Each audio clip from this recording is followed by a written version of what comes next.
Hi everyone, Mr. Boltri here bringing you video 2.5 where we're going to talk about a new concept of velocity versus time graphs. To enable us to do that, I want to give you a physical scenario just so that we can have something to talk about. So here I have a little soccer ball hockey puck, which I'm going to put on the table and then give it a little push, and then it's going to roll with a constant velocity off the table. Boom, just like that. So a couple things to talk about here is here's my 0, and then this is the positive direction, this is the negative direction. So it's measured in centimeters, so 10, 20, 30, 40, 50, 60 centimeters is where I pushed it. Then it moved in the negative direction, passing 0, continued into the negative positions, and then fell off the table at negative 100 centimeters. So let's look at what the position versus time graph looked like for our little soccer ball air-powered glider. So it started at 60 centimeters at time 0, and then it moved in the negative direction, passing the little cone, 0 centimeters, and then kept going and then fell off the table approximately 2 seconds later. I think it was actually a little bit faster than 2 seconds, but if you don't mind, let's just go ahead and say that it was 2 seconds just to make the math for this video a little bit easier. So now that we know the familiar position versus time graph, let's try to do something unfamiliar, which is make the velocity versus time graph. But first, in order to do that, we have to remember, well, how do I find velocity from a position versus time graph? And hopefully you remember that to find velocity from a position versus time graph, that's just the slope of the position versus time graph. So we choose 2 points, and then we do rise over run, change in position over change in time between those 2 points to find the velocity. So if you would like to pause the video and find the velocity for yourself, now would be a good time to do so. But for everyone else, when I calculated the velocity between these 2 points, I got negative 80 centimeters per second. So the number you got might have been a little bit different from that, just because it's a little bit hard to see exactly where these points are, but it should definitely be very close to negative 80 centimeters per second. And you can choose any points on the line and you should get the same slope. So now that we remember that, how can we use the position versus time graph to make a velocity versus time graph? Well, here is our first velocity versus time graph.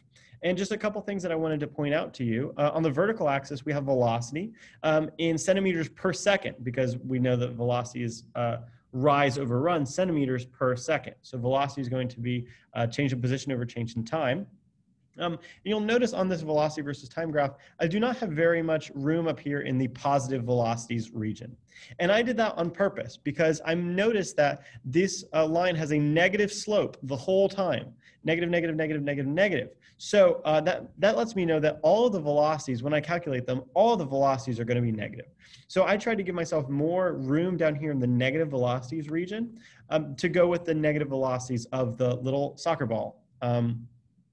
So you can choose how your velocity versus time graph looks, as long as velocity is here, and then the 0 is the horizontal line represents 0 centimeters per second. So now, how do I use the position versus time graph to make a velocity versus time graph? Well, I'm going to need a bunch of velocities at a bunch of different times. First, let's find a velocity, I don't know, at let's say 1 second, just because it's right there. It's really easy to figure out. So to find the velocity, I need to find the slope. So I'm going to choose 2 points and then do rise over run. And when I do rise over run over those 2 points, and I chose these two because they're really close to 1 second. So it should give me the velocity right around 1 second. It gives me negative 80 centimeters per second. Awesome. Let's do another point. Let's do something closer to 0, maybe 0.4. If I do these 2 points, it gives me a slope of negative 80 centimeters per second, and I can plot that on my velocity versus time graph. 0.4, negative 80. Let's do one closer to 2, maybe like 1.8. Boom.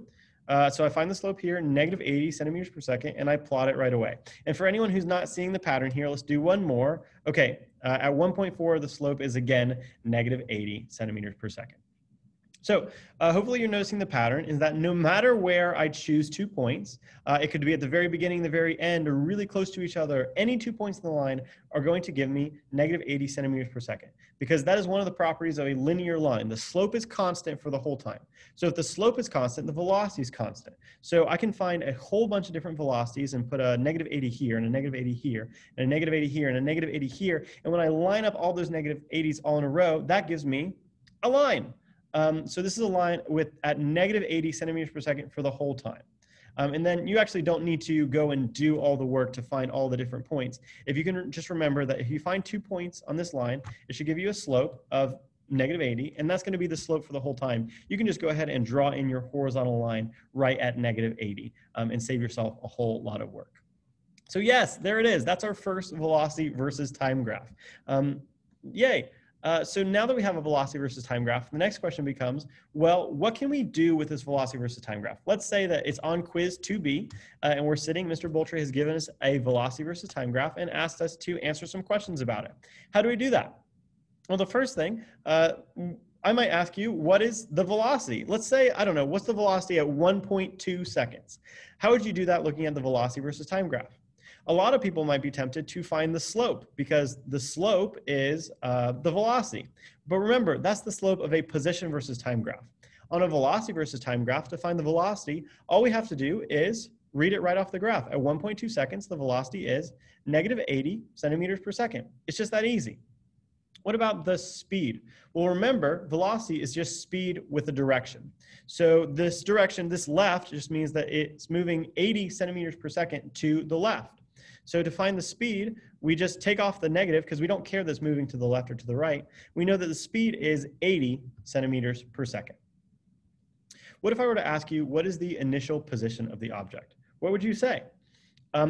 A lot of people might be tempted to say, again, that the initial position of the object is -80. But remember, the vertical intercept gives us the initial position only when we're looking at a position versus time graph. So on this position versus time graph, remember the object started at an initial position of 60 centimeters. So it would not be correct to say the initial position was -80 centimeters per second, because the velocity versus time graph just shows us a bunch of velocities. So this -80 centimeters per second is not the initial position, but rather the initial velocity. So then to circle back around to the question of how do we find the initial position from a velocity versus time graph? Well, looking at this velocity versus time graph, how could we know that the object started at an initial position of 60 centimeters? The sad answer and the biggest failing of a velocity versus time graph is that there's no way to tell. There's no way to tell the initial position from a velocity versus time graph. And that is one of the biggest failings of a velocity versus time graph, is that if I wanted to ask you a question about what is the initial position of the object, given only this velocity versus time graph, I would have to give you more information. Obviously, if you had the position versus time graph, it would be really easy. You just look at the vertical intercept. But there's no way to know just given the velocity versus time graph. And then the last question that I might ask you is, where do we see the displacement in a velocity versus time graph? Well, so if we don't know the initial position, then there's no way to know the final position either. But can I at least know how far it is from where it started? And in order to do that, let's remember how to find displacement just from a position versus time graph. So remember, displacement, which is change in position, is the final position minus the initial position. So it started at 60 and then ended at -100. So I know -100 minus 60, I know that it traveled -160 centimeters. And I just remembered, I've been using this triangle, which is actually the Greek letter delta, and I've never told you what it means. So delta, the Greek letter delta, is actually a symbol used in math and science that means change. So this is just the change in position. And change in position is a synonym for displacement. So the displacement from this position versus time graph is -160 centimeters. But then how do I use the velocity versus time graph to figure out the displacement? Well, we are going to have to use another thing that we learned a couple classes ago. Remember, the slope of a position versus time graph is velocity. So therefore, slope is rise over run. So velocity equals change in position, the rise, over change in time, the run.